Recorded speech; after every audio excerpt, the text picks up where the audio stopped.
mysteries that I love so dear bring the power of a new era to me.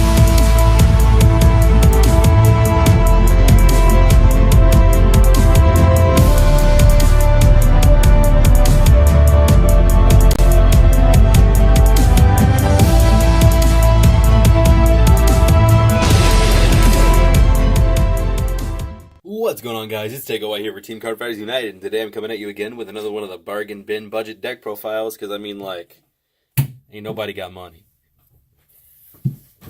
So, today we're going to be going over with the Ghosties with this beautiful little creature himself, and Matt the Ghostie, who just wants to sing you a little song while he's in his little rowboat. And that's just what he does. It's actually his skill. His skill in there is just to sing you a little song, to get you motivated and do better. You know, keep all the ghosties that, like, you know, like the little song of the Seven Dwarfs about them going off to work. He sings that just over and over again till you win. There you go. But in all reality, let's actually do the deck profile. So obviously, your starter is Matt the Ghostie. What Matt the Ghostie does is you move him into your soul, take 2 cards from the top of your deck, put them in your drop zone. If there was a card with Ghostie in this card name, you soul charge 1, and then if both were Ghosties, you counter charge 1. Which is very beautiful, because I did nonsense with this card on accident, and it was great. Because he lets you be really able to do your Demetria's skill twice, which is amazing. And he also just kind of like, besides that, he just kind of sits there. I mean, because you don't counterblast a whole lot. You can work around it unless you like try to abuse Hesketh or something like that. So for now, he's just the best option, because I hate Peter, the Burning Passion. I hate him so much. But this guy helps me when I need him. He's beautiful. All right, on to the grade 3s. Starting off with the beautiful creature himself. That is Fabian the Ghostie at 4. Who looks very strangely like Obadiah, to be honest. But Fabian the Ghostie has the skill of Hollow. And then in auto, Vanguard Rearguard GB1. When it attacks a Vanguard +4, so 14k attacker. He's only a 10k base.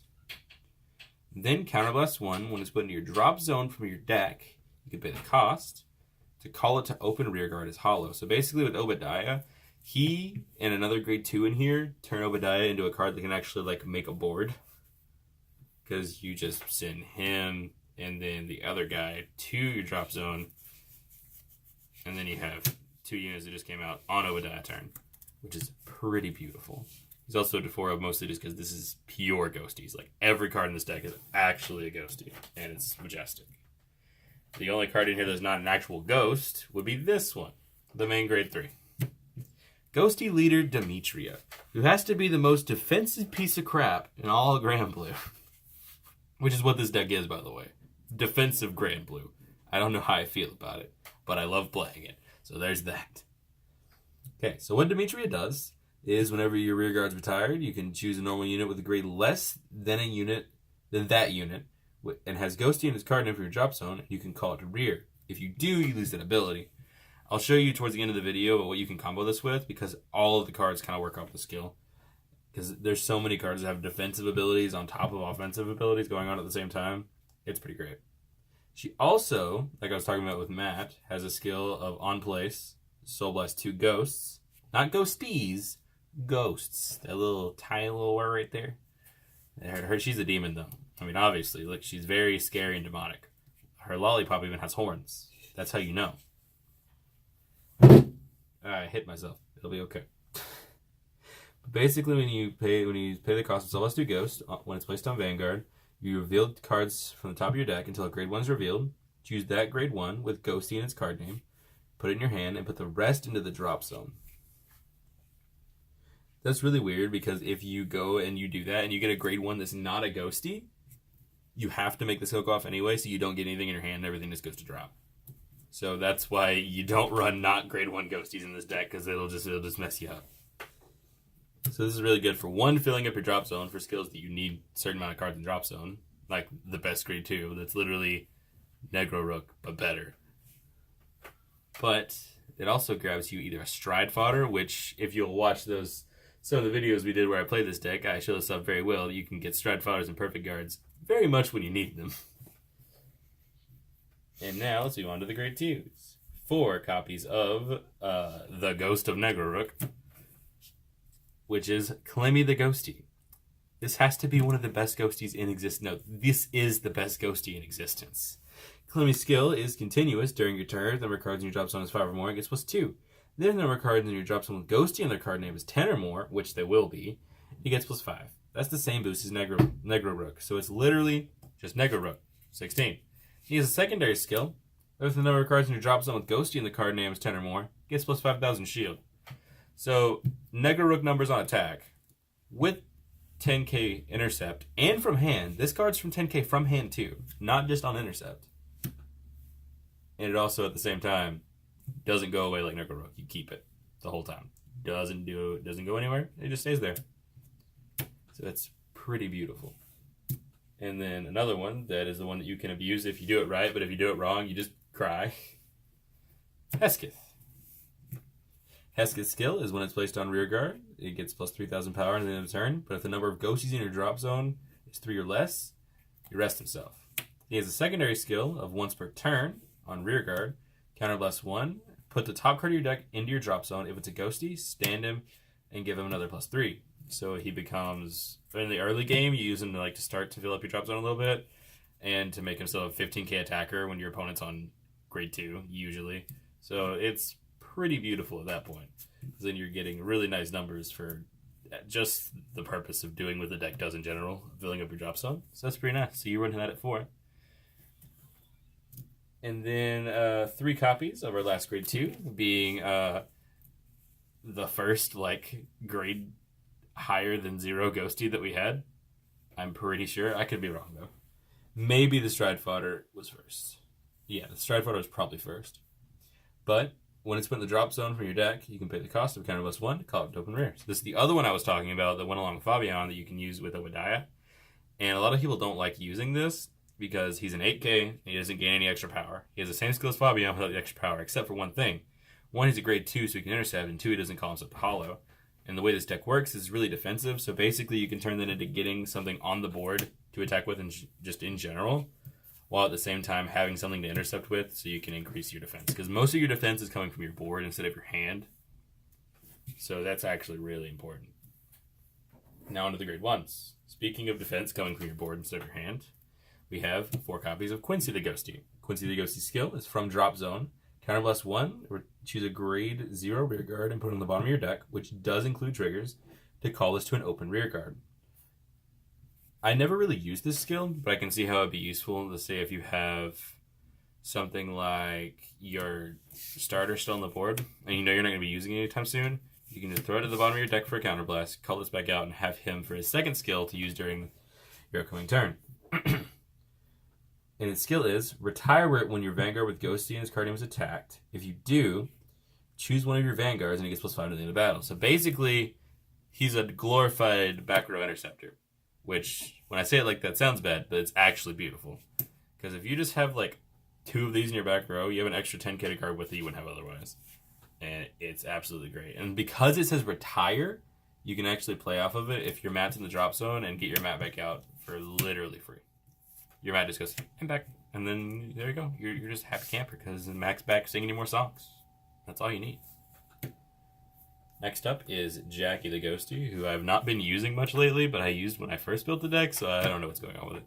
But what it does is it has the hollow ability, which if you notice not a lot of the Ghosties have. This is the second Ghostie with hollow in this deck. And it has the auto rearguard skill of GB1 on attack +2, which is not much. So it's basically just a 9k, so do with it what you will.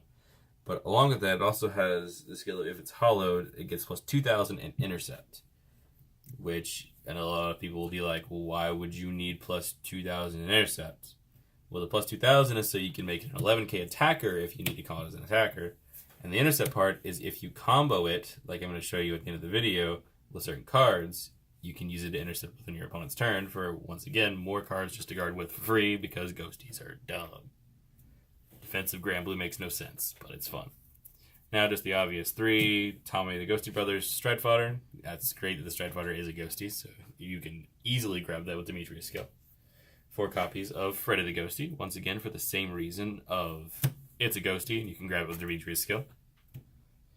And now we're on to the trigger lineup, which is 4 heals. I only have 2 Bernard the Ghosty, but that's what I suggest running right now because we don't have one of those new heals everybody's getting. So right now, just run Bernard because Bernard is just a beautiful creature and he's a Ghosty that does something, and that's generally accepted. 1 copy of Mick the Ghosty because he's limited, followed by 3 copies of Graham just because you can't run 4 Mick anymore. 4 copies of Jimmy, and then I have 4 copies of the Margle clone who happens to be a Ghosty. And that is it for the main deck. Mick is really weird in here because the only thing that can really call him in your G-Zone, there's like 1 thing I think they can actually call him. So it's actually a really weird time, to be honest. Alright, so now to the strats. First off, we have obviously 3 of the best strat in the game. Ghosty Great King Obadiah, whose skill is on play. Search your deck for 3 cards, put them in your drop zone, shuffle your deck. If 2 cards or more were put in the drop zone with the hollow ability, you can choose 1 normal unit with Ghosty in the card name, which you're gonna have, and call it in the rear guard column, same as this unit. So basically, if you don't have Matt, like you're playing against control or something and they pop it off, you don't have anything behind your Vanguard, just for doing what you would normally do and getting like the 2 Fabians, you can grab something and throw it behind your Vanguard, usually a Quincy, just so you can have that extra card power. And I run 3 of it just because this is a budget build, so a lot of the stuff that you could have normally, you wouldn't. This deck is probably around 30 to 40. It was 30 when I built it, but I don't know if the prices have gone up since then because I forgot I had the deck, to be completely honest with you.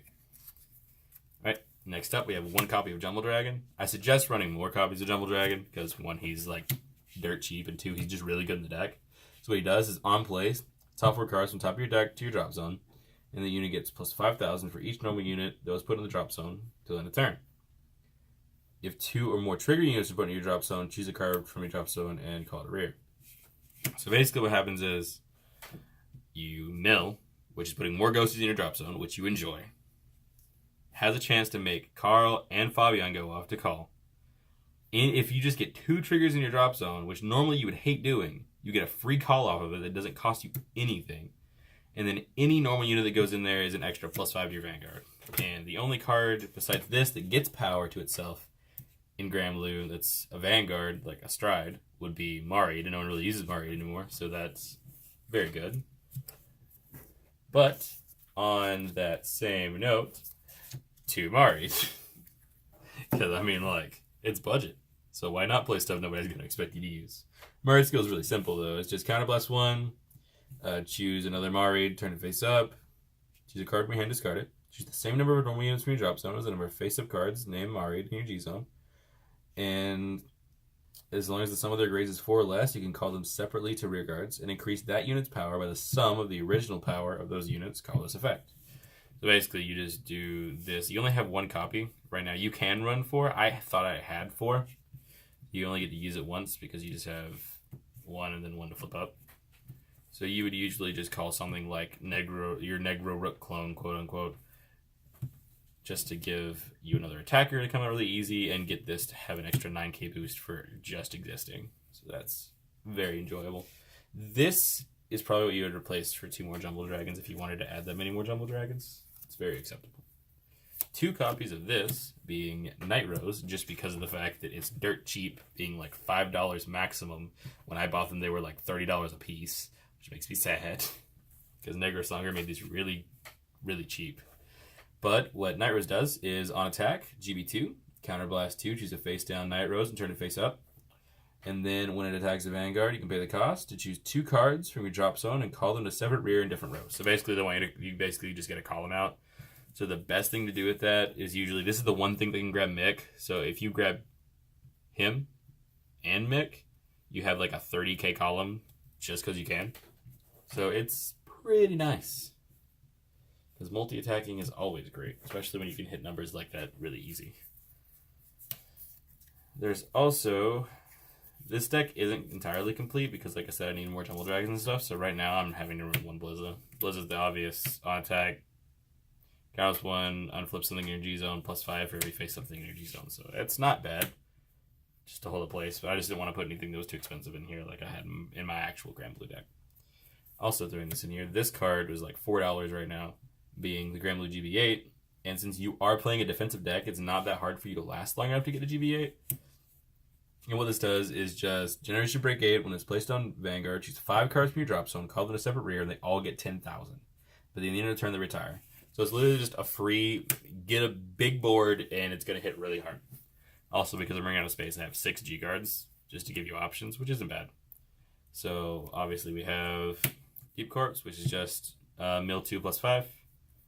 To Negro Mode, which is if you have 5 cards in your drop zone plus 5,000 shield. If you have 10 cards in your drop zone plus another 5, you have 15 plus another 5. So that's just really simple, easy 30 kg guard. 2 copies of Negro Lily, but we'll talk about that one in a second. Along with 1 copy of Negro Nora. Alright, so the real thing that matters here is Negro Lily. What Negro Lily does is you counterblast 1, choose a rear guard and retire it. When it's placed on Guardian, pay the cost. You need to choose 1 normal unit with Ghosties as Guardian from your drop zone, call it to an open rear, and this unit gets shield plus 10. So basically what you do is you're on Demetria. There's so many ways you can make this work. Such as, say you've got Clemmy. You use the skill. Counterblast 1, retire Clemmy. To call, you can literally just call another Clemmy. It does not matter what you call.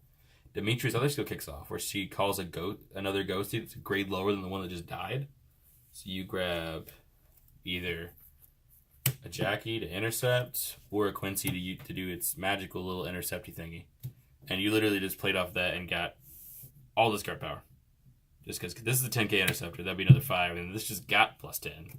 So you can really use that to guard a lot of attacks. Especially getting around stuff like Phantom Blaster, because now this thing right here goes off, and it's a 25 kg guard. So that pushes you to 31. If they're swinging for 36, there's 41, then you either intercept again or use the skill of the other one to hit a solid 46. Which makes it be able to hit at least a 2 to pass against Phantom Blaster, which literally just makes most Grand Blue decks die. So, that's nice. Alright, I believe that does work like that, right? What? I zoned out. What? Can you intercept on Phantom Blaster?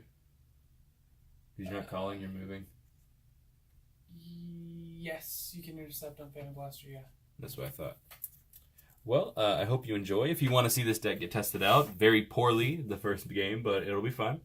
There's going to be 3 whole fights that are going to be posted with this deck versus a really crappy deck, but it's fine. So I hope you guys enjoyed, and remember to like, comment, and subscribe. And remember, meta is disgusting.